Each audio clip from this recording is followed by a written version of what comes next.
How can you believe? Say you cannot have faith because you receive honor one from another. Don't let compliment kill you. That's why I'm a very big advocate of parents raising their children with a sense of value so that they don't seek validation from outside.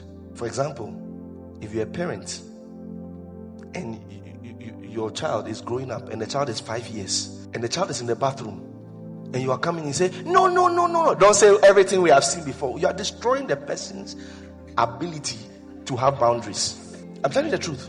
Later on, if that person is in a bathroom and another boy enters inside, it's like the world, that's what they do. But you, the parent, help the child. That 5 years old, the father, no. Oh, sorry. From that day, the child knows that I can say no. And people should listen to me. Don't rubbish and say, oh, we've been bathing you. No, it's not the same. It has grown. The same way, let God's word matter to you. If God says what you are doing is great, don't listen to what anybody has to say. God says you are fine. Don't say your nose is. No, don't say that. How can you believe? Which receive honor one from another. And seek not the honor that cometh from God only.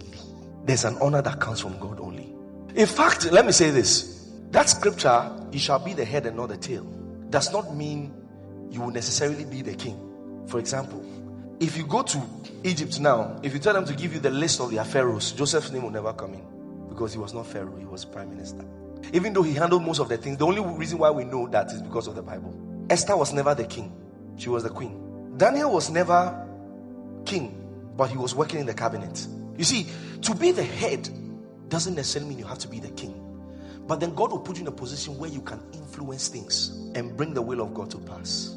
The history books of men never favor God's generals. The only reason why we know God's generals is because God gave us his account of the actual stories. If we go and look at the history books, it does not favor God's generals.